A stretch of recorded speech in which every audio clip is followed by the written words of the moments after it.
Evening Sunday vlog பார்த்துடலாம். அதுக்கு என்ன பண்ணிட்டு இருக்கேன்னா, ஒரு பாலித்தீன் கவரில் 2ஆக வெட்டிக்கிங்க. வெட்டிட்டு அதில் உப்பையும் எண்ணெயை தடவி ஒரு பகுதி அதோட சேர்த்து அப்படியே ஒட்டி அப்படியே ஃப்ரீசரில் போட்டுருங்க. நிறைய ஐஸ் கட்டி ஆகுது பார்த்தீங்களா? இந்த மாதிரி பண்ணிங்கன்னா ரொம்ப ஐஸ் கட்டி கம்மியாகும், கரண்ட்டு செலவு கம்மியாகும்.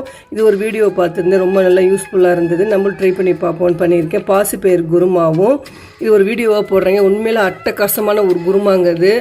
இது மாதிரி நீங்கள் பண்ணி கொடுத்தீங்கன்னா பாசி பயிர் பிடிக்காதவங்க கூட கண்டிப்பாக விரும்பி சாப்பிடுவாங்க.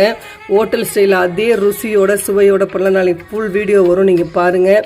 அடுப்புலாம் துடைக்கணும், கலவரமாக இருக்குது. துடைச்சி கிடச்சி பையன் எப்போதும் எனக்கு ஒரு வேலை செஞ்சு கொடுத்துரும். அதுவும் இந்த ஆப்ரேஷன் ஆனதுலேருந்து பையன் எனக்கு கொஞ்சம் ஹெல்ப்ஃபுல், பாத்திரம் தேய்ச்சி கொடுக்கறது ஹெல்ப்ஃபுல்லாக இருக்கான்.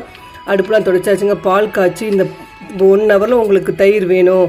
இப்போ வெய்ய காலம் ரொம்ப புளிக்குது அப்படின்னா நீங்கள் 1 ஹவரில் தயார் பண்ணிடலாங்க. தயிரை ஊற்றி ஒரு பச்சை மிளகாய் போட்டுருங்க. 1 ஹவரில் உங்களுக்கு சூப்பரான தயிர் ரெடி ஆகிடும். கண்டிப்பாக ட்ரை பண்ணி பாருங்கள்.